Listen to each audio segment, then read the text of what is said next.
Good morning, class. Today, y'all are going to present your projects on one of your family members. Who would like to go first? All right, Miss O'Connell, you're first. Tell us who you chose and why. I chose to write about my uncle.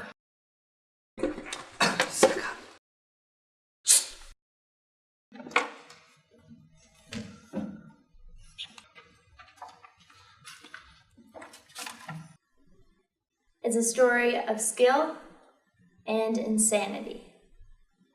There have been many strange happenings in this small town of Little Creek, but one of the strangest things and examples of insanity revolve around the untimely death of Jeremy McKenna, who was one of the best pianists in modern history.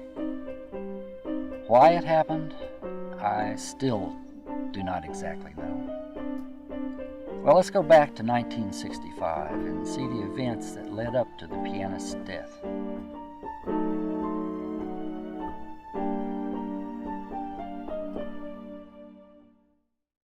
I thought you said you were interested in taking piano lessons. Yes, but the kids at school said that this guy is out of his tree. Well, I've read all about him, and I've read his resume, and he seems to be a very dignified and well-qualified gentleman. I guess I can give it a try.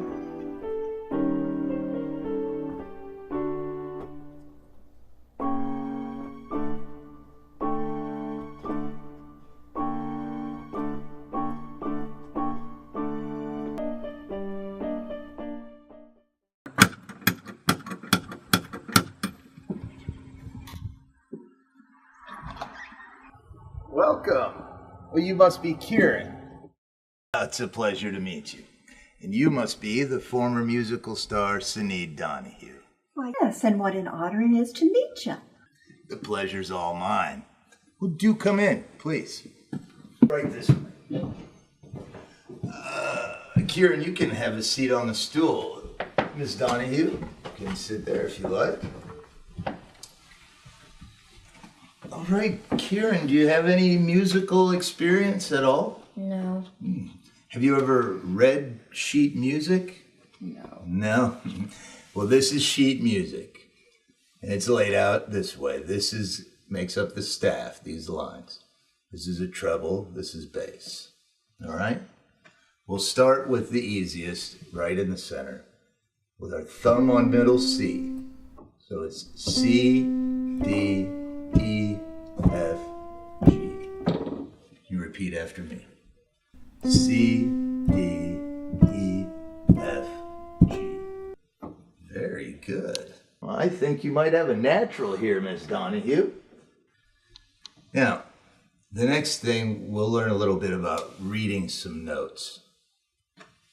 During the first lesson, my uncle grew attached to Mr. McKenna, impressed by his skills. However, during the whole lesson, something always seemed out of place to him. It took him a second to pinpoint what it was, but then it came to him.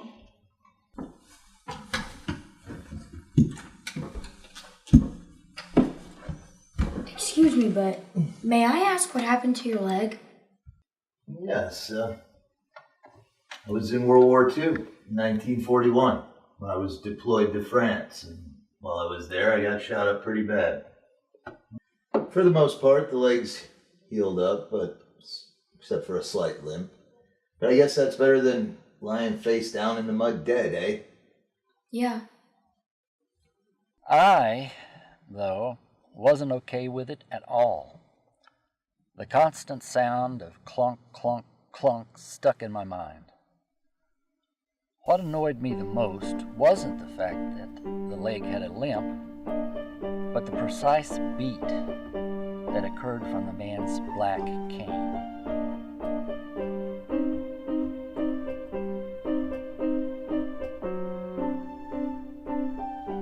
Over the course of the next 6 years, Jeremy and I continued studying piano together, and I had successfully ignored the hit of the cane on the ground.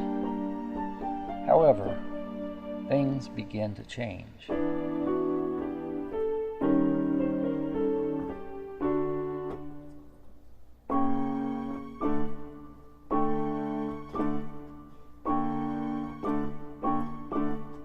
On the eve of my uncle's 17th birthday, he started to get annoyed again by the constant rapping of the man's cane on the ground because it seemed to have gotten worse.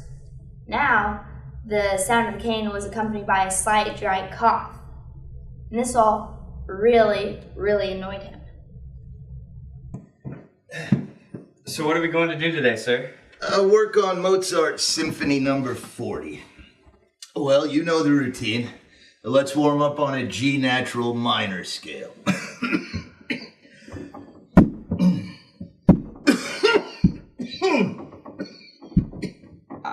I'm not feeling too good today, sir. Do you mind if I leave early? Yeah, that makes two of us. Sure.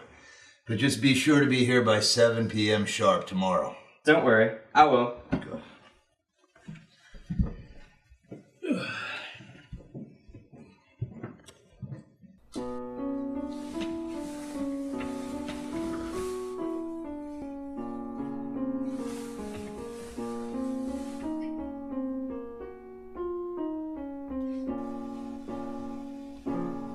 What's wrong with me? Everybody gets sick every once in a while. That may be true, but sometimes illness takes a long time to go away. Who the hell are you? I guess you can say I'm somewhat of a guardian spirit, inclined to help people in need. You're wearing all black. I'm sensitive to the lights. Now shut up and listen to me. What are you gonna do about this problem? Try to ignore it and hope that it goes away? And if it doesn't work? Continue to ignore it. Get rid of him. Put him out of his misery. Give him peace. You mean kill him? If that's what you want to call it. After all, he is ill. And sometimes what must be done is done for the well-being of a person.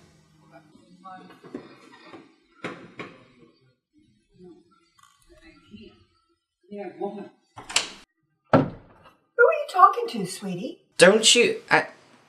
I mean, I was watching a movie. With the television off? I turned it off right before you came in. Whatever you say. Good night. Night. Why couldn't she see you? I'm in your head. A figment of your imagination. My uncle stayed after the lesson and began to monitor Mr. McKenna's nightly routine. He would check his watch every time the man did something. He picked the lock and continued to do this for 3 more days just to make sure that the routine hadn't changed.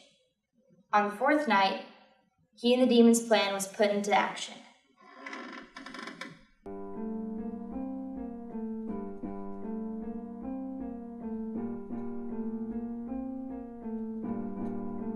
It's impossible to say how the idea first came to me, but once conceived, it kept haunting me for weeks, both day and night.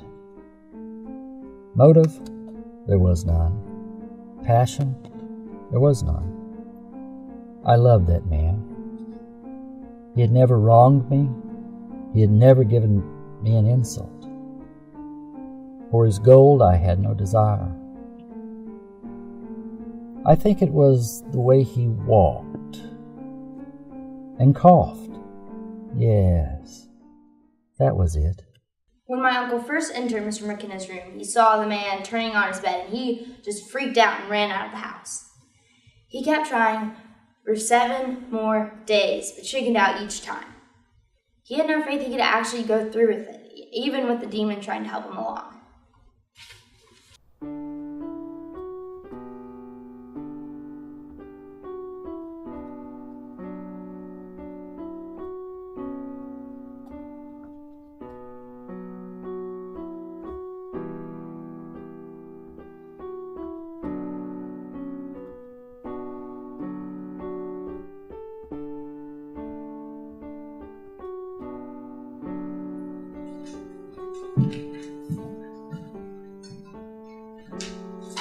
Are you all right, sweetie?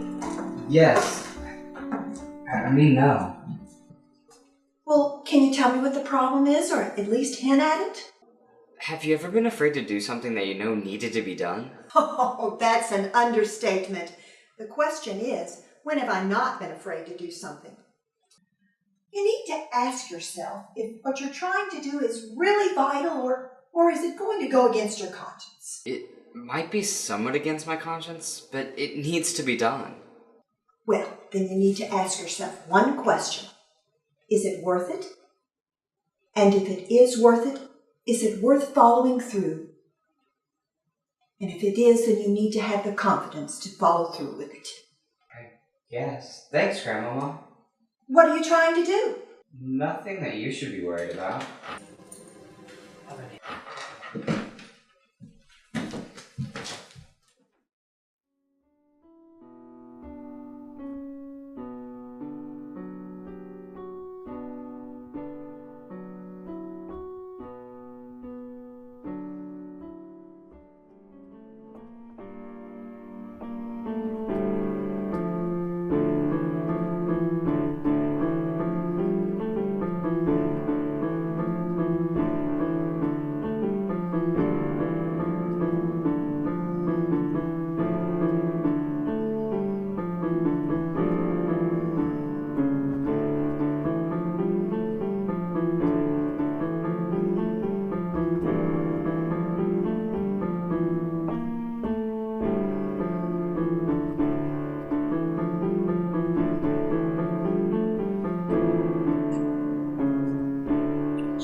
Kieran? What the hell are you doing with that? Putting you into a never-ending sleep. What did I ever do to you? Nothing. What the hell is wrong with you, boy? You could have killed me with that thing. I'm sorry, sir. Please forgive me. Fine. This time I'll tell myself it's just a nightmare, but if it ever happens again, I will press charges and stop teaching you. Do you understand? Yes, sir. Die, McKenna!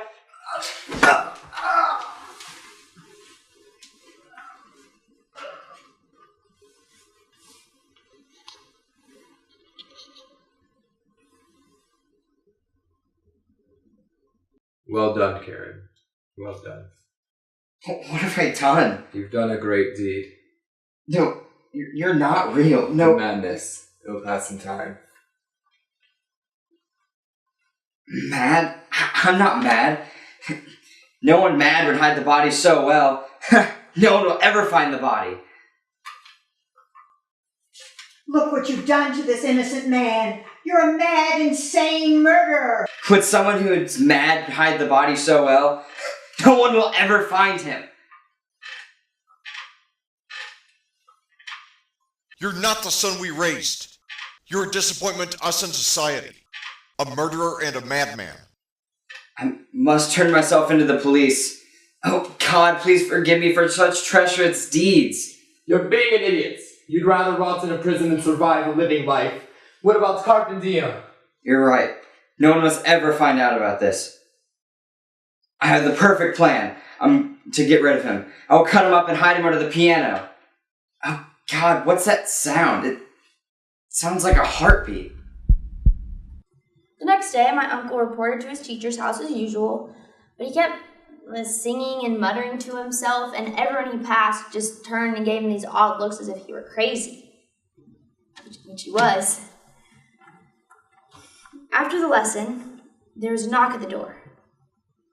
My uncle opened the door.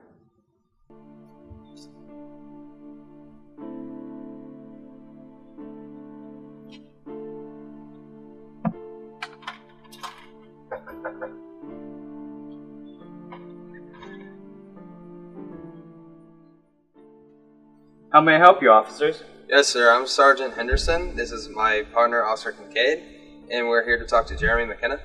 May I ask what you would like with Mr. McKenna? We recently found Mr. McKenna's musical notebook, and we would like to give it back to him. May we please speak with him? I'd be honored, but he's currently away on vacation. Oh, really? I spoke to him earlier this afternoon. Something suddenly came up, a family emergency. And who exactly are you? I'm the house sitter, Nicholas Jenkins from Nicholasville. I used to be one of his students. Well, Mr. Jenkins, you wouldn't mind us looking around here, would you? I don't see why not. As I had predicted, the two officers didn't find a hair of evidence that linked me to the murder or disappearance of the old man. Sergeant Henderson ended up thanking me for my time and told me to give him a call when the old man returned. I agreed, and the officers left. Kieran, be brave and tell the police the truth. Tell them the truth about my death. I'm sure they'd understand. I can't. They'll kill me. You've some type of mental problem. Please get help. I only want the best for you. Don't let you be dominated by yourself. Become the master of yourself. Tell them the truth. Tell them the truth. Tell them the truth. Tell them the truth.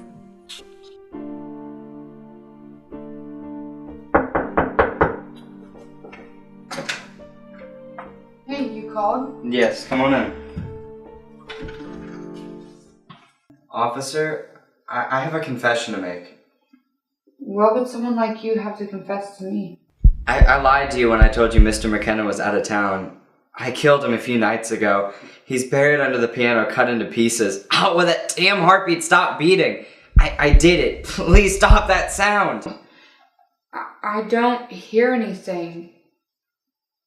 Don't you hear the heart beating? It's a dead man haunting me. Please make it stop. I don't know what you're talking about. I can't hear anything. You don't hear that heart beating? It's the dead man haunting me. Please make it stop. Please. I don't know what you're talking about. However, I do know someone who might. Come on, let's go. It'll be alright.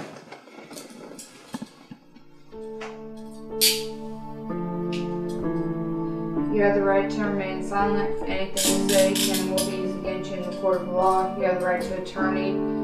If you cannot afford an attorney, one will be appointed to you. Do you understand your rights? Yes. Just hold still and this will be over listening.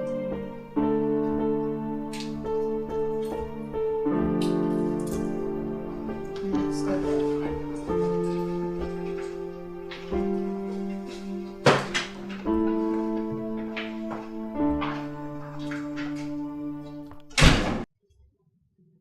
So the officer took my uncle to the cruiser and radioed for the sergeant to call his grandmother to come to the station. What happened next? Thank you, Mr. Blankenship, for allowing me to come into your classroom today. And I guess I should thank my niece for using me in her class project. Now, young man, to answer your question, yes, I was arrested and convicted. And eventually I was sent to Eastern State Mental Hospital.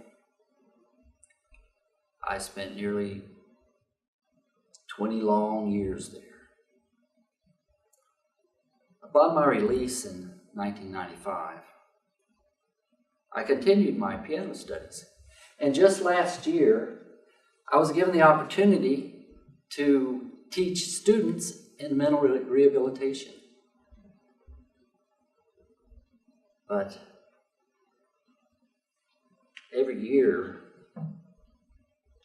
on the anniversary of Mr. McKenna's death, I can still hear faint heartbeats.